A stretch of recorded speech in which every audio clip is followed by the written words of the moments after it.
Hey guys, Aspire Befraya here today, broadcasting in the dark to tell you about bonus Marxism. That's right.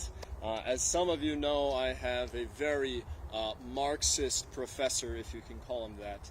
And as some of you know as well, I recently posted about his claims paraphrasing him after several statements about men being inferior to women, and basically our only function is to carry the matrilineal line.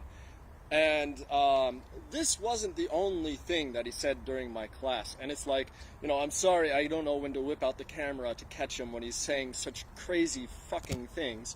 But let me summarize for you some of these other statements he made.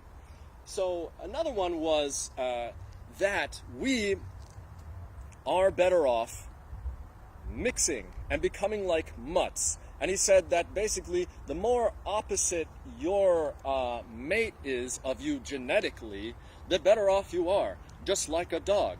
Well, I'm sorry, we're not canines, we're in the ape family.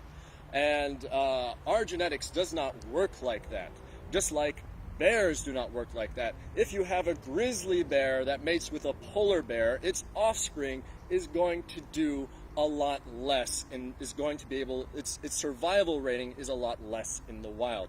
And let me give you a couple of examples right off the top of my head. This one I came across when I was a leftist liberal, and I just had stored it in my memory banks.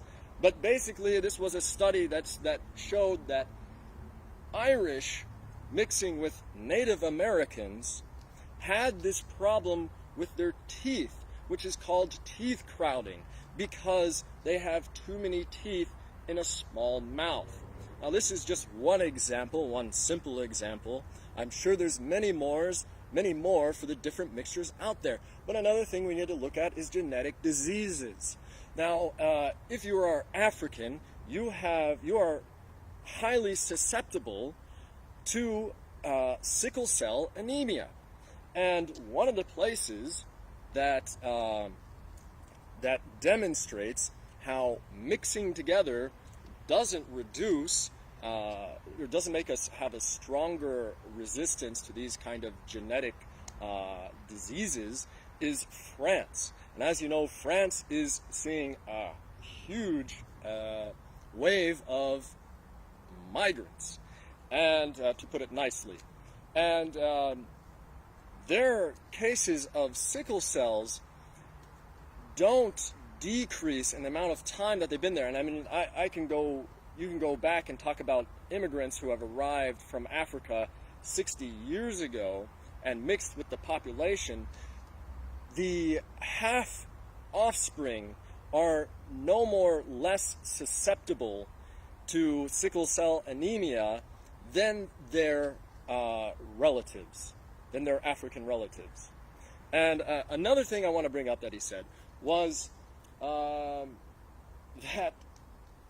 families that oftentimes, or many times, I can't remember what the frequency he gave this and where he gets his knowledge from, that families usually have bastard offspring, or offspring that doesn't belong to the father in the relationship, and basically saying that it's pretty normal for families to be cuckolded, or to have cuckold parents, and raising offspring that isn't of their own. And I just find this completely shocking. Give this a like if you think I should go to the dean again, because this is a direct attack on the family. This absolute Marxist nonsense is just sickening. And yeah, if you agree, give this video a like, and leave your comments below. Thanks for listening, and have a glorious European day.